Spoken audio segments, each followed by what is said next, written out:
Bonjour à tous, Dimitri Caudrelier, je suis le CEO de Cantis. On est une entreprise de conseil, on travaille sur tous les sujets de transition environnementale pour nos clients et on travaille sur deux aspects. Le premier, c'est de définir leur trajectoire, leur stratégie sur ces thématiques-là, les thématiques climat, les thématiques sur l'eau, les thématiques sur la biodiversité. Et puis une fois qu'on a défini ce cadre, dans quelle direction est-ce qu'on va, on les rend opérationnels auprès des différents départements, les départements de packaging, le département sur la supply chain, le département de production, le marketing, la communication, pour essayer de s'assurer que lorsque la stratégie a été définie, on est vraiment certain qu'elle soit mise en place.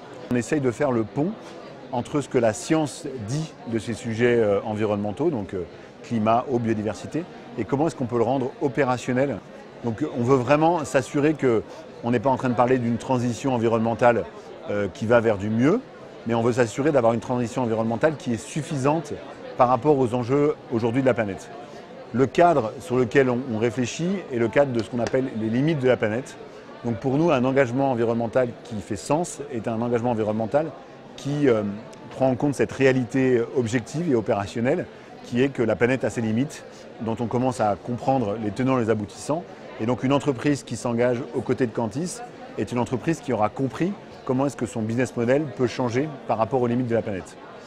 On est présent dans différents pays, en France, en Suisse, en Italie, en Allemagne, aux États-Unis et on opère aussi dans d'autres pays. Et on est aujourd'hui 150 et on a une croissance relativement importante depuis les 5 dernières années. Et ce qui est important pour nous, c'est d'avoir une croissance et des missions qui ont du sens, qui ont de l'impact et qui s'assurent de cette transition aux limites de la planète des business models des entreprises.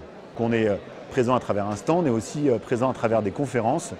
Aujourd'hui, on a eu deux conférences, une sur la communication, donc comment est-ce qu'on peut communiquer en interne et en externe ces engagements-là, et puis une autre sur le secteur agroalimentaire, sur le food, comment est-ce que ce secteur doit se transformer, quelle est la transformation nécessaire de ce secteur dans les prochaines années, tel qu'on le voit avec ce lien entre la science et les entreprises.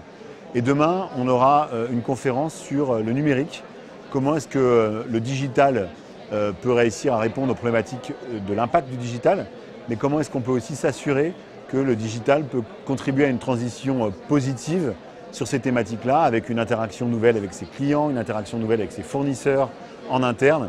On est convaincu que certes, le digital a un impact, mais peut être aussi un levier d'accélération et de croissance sur la transition environnementale important pour les prochaines années.